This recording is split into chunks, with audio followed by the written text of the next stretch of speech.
যে কেউ এই তলোয়ারটা টানতে পারবে সে ঈশ্বরের শক্তি লাভ করবে এবং এই দেশের রাজা হবে। কিন্তু গত 21 বছর কেউ এই তলোয়ার তুলতে পারেনি। তাই রানী বাটলারকে আদেশ দেয় তলোয়ার টানার একটি প্রতিযোগিতার আয়োজন করতে। নিয়ম ছিল যে কেউ যদি 1 ইঞ্চি তলোয়ার টানতে পারে সে পাবে $1 মিলিয়ন। প্রতি অতিরিক্ত 1 ইঞ্চির জন্য আরো $1 মিলিয়ন দেওয়া হবে। আর যদি কেউ পুরো তলোয়ারটাই বের করতে পারে তাহলে রানী তার সঙ্গে বিয়ে করবে। এই কথা শুনে সবাই খুব উত্তেজিত হয়ে ওঠে। একজন ধনী লোক সঙ্গে সঙ্গে সামনে এগিয়ে আসে। সে ভাবছিল এটা তো শুধু একটা সাধারণ তলোয়ার, কিন্তু সে যেই তলোয়ার হাতে নেয় সঙ্গে সঙ্গে এক ভয়ঙ্কর শক্তি তাকে ছুঁড়ে মাটিতে ফেলে।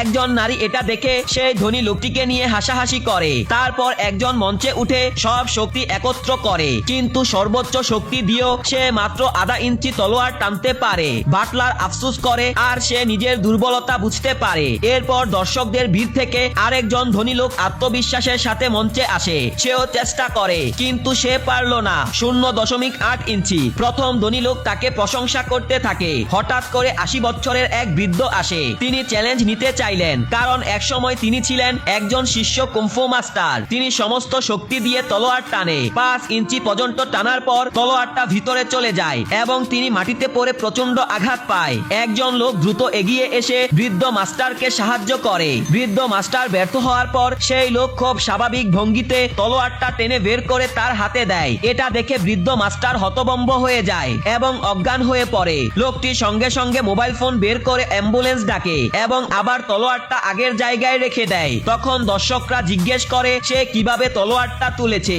লোকটি বলে এটা খুবই সহজ কাজ। মহিলা তবুও বিশ্বাস করতে পারে না। লোকটি আবার তলোয়ার টেনে বের করে এবং বলে এটার মধ্যে অস্বাভাবিকের কি আছে।